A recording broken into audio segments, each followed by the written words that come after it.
आज इच्छा नहीं है। थोड़ा तो खा लीजिए। रहने दो।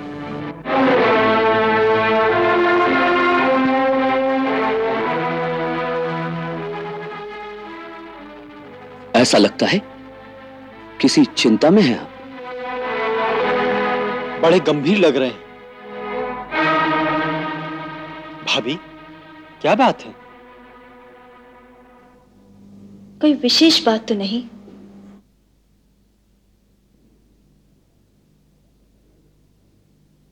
जो राजा बनता है उसके सिर पर सर्वदा कोई विशेष बोझ होता ही है। तुमने सच कहा भरत। राजा के सर पर इतना बोझ होता है कि कभी कभी उठाना दुष्कर हो जाता है। मैं तो कभी यह भी सोचता हूं कि तुम में से किसी एक को ये राज्य सौंपकर स्वयं सीता के साथ वन में जाकर तपस्या करो।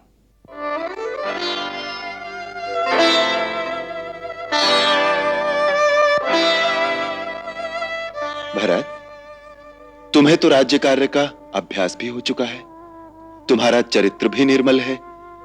तुम ही राजगद्दी संभाल लो तो अच्छा हो।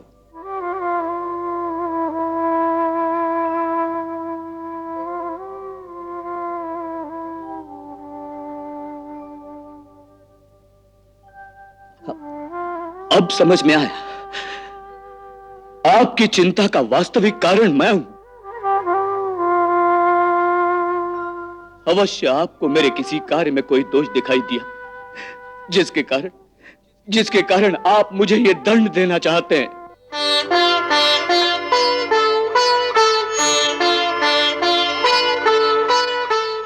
माता कैकेयी की एक भूल के कारण यह राज्य मेरे लिए कलंक का कारण बन गया था। फिर भी चित्रकूट में आपकी आज्ञा मानकर 14 वर्ष तक यह कलंक अपने माथे पर लेकर मैं जिया हूं।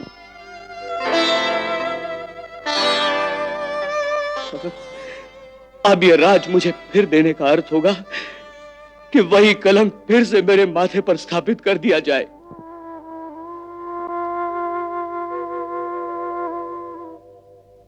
नहीं, मैं आत्महत्या कर लूंगा, परंतु यह कलंक फिर से अपने माथे पर नहीं लगने दूंगा।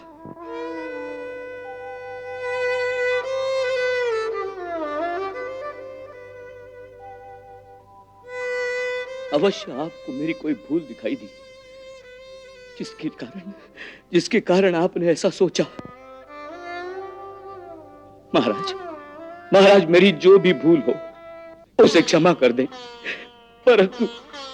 परंतु मेरे लिए ऐसा ना सोचे। मुझे क्षमा कर दीजिए महाराज, मुझे क्षमा कर दीजिए महाराज, मुझे क्षमा कर दीजिए।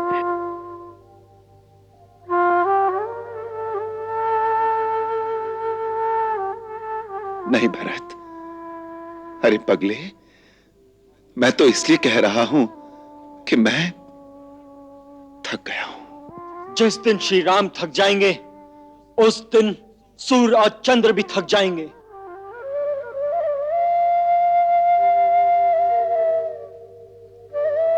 जिस प्रकार सारे लोग, सारी धरतियां आकाश में स्थित हैं, उसी प्रकार सारे संसार की गतियां और शक्तियां आप में स्थित हैं। जिस प्रकार आकाश संकीर्ण नहीं हो सकता, उसी प्रकार आपकी शक्तियां क्षीण नहीं हो सकती। इस तरह आप हमारी परीक्षा न लें महाराज।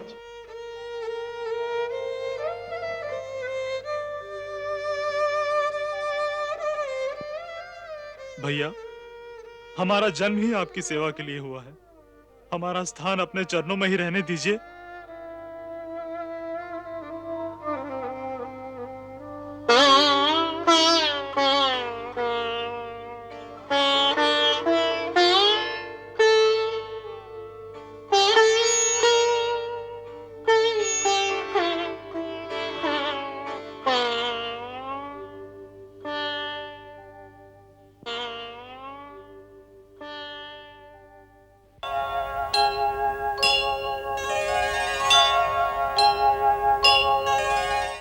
आज जिस कार्य के लिए मैं तुम्हें भेज रही हूं वो अत्यंत गोपनीय है।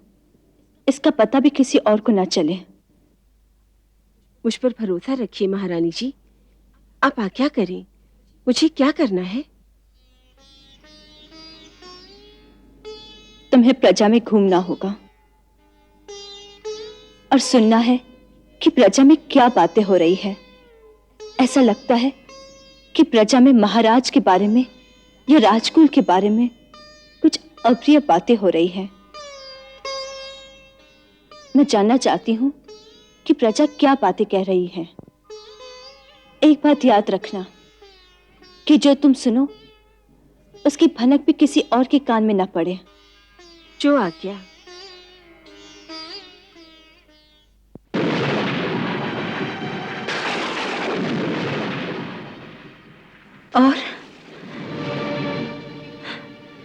और क्या कहा? एक ने तो यहाँ तक कहा कि सीता ने सूर्यकुल के राज सिंहासन को लज्जित कर दिया है। और क्या, जितने मुंह उतनी बातें। वो तो महाराज के लिए भी कह रहे थे। क्या कहा? कि सीता के मोह ने उन्हें निर्बल कर दिया है। उसे राजमहल में ही रखकर अपने पूर्वजों की कीर्ति को मिट्टी में मिला रहे हैं। यदि राजा ने उनका त्याग नहीं किया तो देश की दूसरी स्त्रियां भी इसी प्रकार आचरण करेंगी।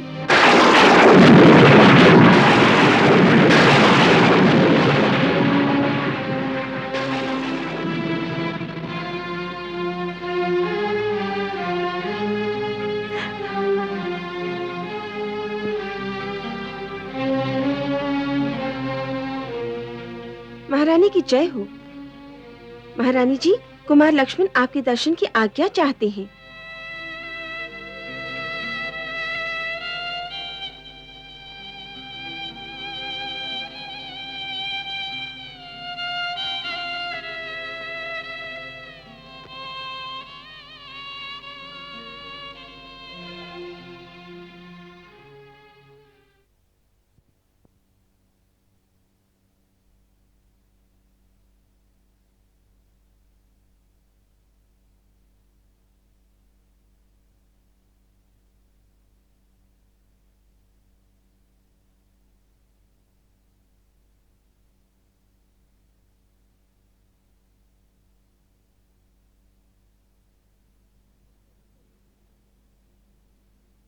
चिरंजीवी हो।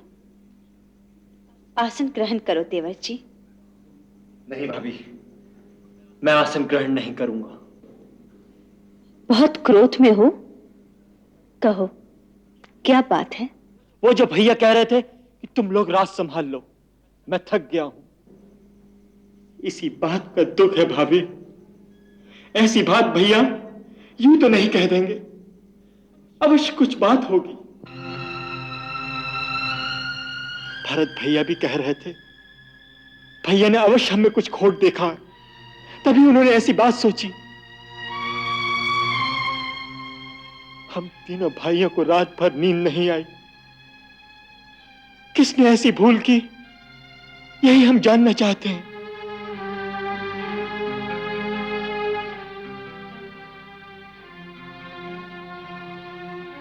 आपको मेरी शपथ है भाभी, सच सच बताइए, कहीं मुझसे तो कोई भूल नहीं हो गई? नहीं देवर जी, आपके कारण महाराज चिंतित नहीं है। आपसे तो कोई भूल हो ही नहीं सकती। नहीं भाभी, टालिए मत, सच सच कहिए। फिर भैया इतने विचलित क्यों हैं? आप तो भैया के हृदय की हर बात जानती हैं। अब ये धारणा सत्य नहीं है। अब आपके भैया महाराज हो गए हैं और महाराज के अंतर में छुपे हुए रहस्य को जानने का अधिकार और किसी को नहीं हो सकता।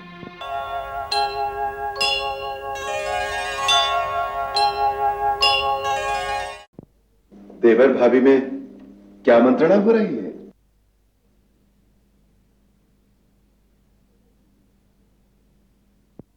देवाजी मुझसे पूछ रहे थे कि जो बात आपने इन्हें कही कि तुम लोग राज्य संभाल लो, ये इनके किस दोष के कारण कही। इनका विचार है कि मुझे आपके हृदय की सारी बातों का ज्ञान रहता है, इसलिए मैं उन्हें असली कारण बता दूंगी। फिर मैं उन्हें असली कारण बताने ही वाली थी, इतने में आप आ गए। क्या असली कारण बताने जा रही थी? यही कि इसमें भरत, लक्ष्मण, शत्रुघ्न किसी की कोई भूल नहीं। आपकी मानसिक थकावट का असली कारण तो मैं हूं।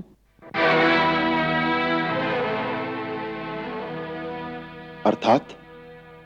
अर्थात यह कि मैंने आपको कितने दुख दिए हैं, आपने मेरे लिए कितने कष्ट सहे हैं। अथाह समुद्र पर इतना लंबा सेतु बांधकर लंका पहुंचे, राक्षसों की असंख्य सेना के साथ उस महान युद्ध में अपने प्राणों की बाजी लगा दी, और वो भी मुझ जैसी एक साधारण स्त्री के लिए। सीते, ये तुमसे किसने कह दिया कि तुम एक साधारण स्त्री हो? महाराज, अब तो गंभीर हो गए। मैंने उपहास में कह दिया। सीते, सीता और राम का संबंध कोई उपहास का विषय नहीं है। यह तो एक छोटा सा समुद्र था।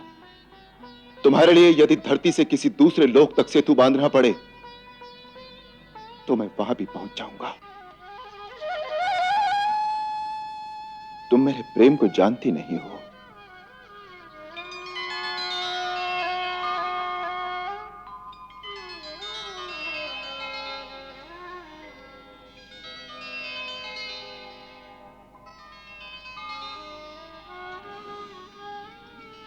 मैं जानती हूँ स्वामी, मैंने तो यूं ही कह दिया। मैं क्षमा चाहती हूँ।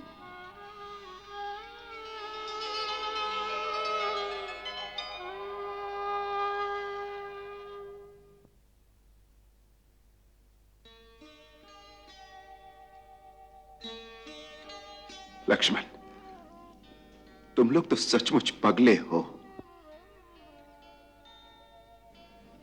मेरी इतनी सी बात से विफल हो गए कि मैं तुम लोगों को कोई दंड दे रहा हूं। भैया, तुमसे तो कभी कोई भूल हो ही नहीं सकती। तुम तो भक्ति और सेवा का अवतार हो। इतिहास को जब भी एक आदर्श भाई की उपमा की आवश्यकता होगी तो केवल एक ही नाम सामने आएगा, लक्ष्मण।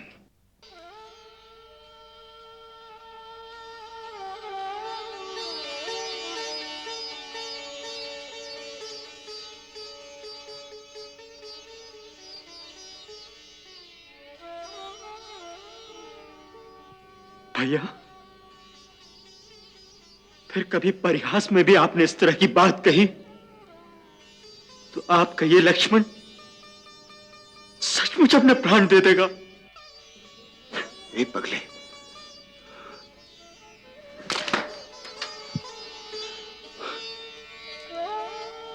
तू सचमुच पगला है रे, बिल्कुल।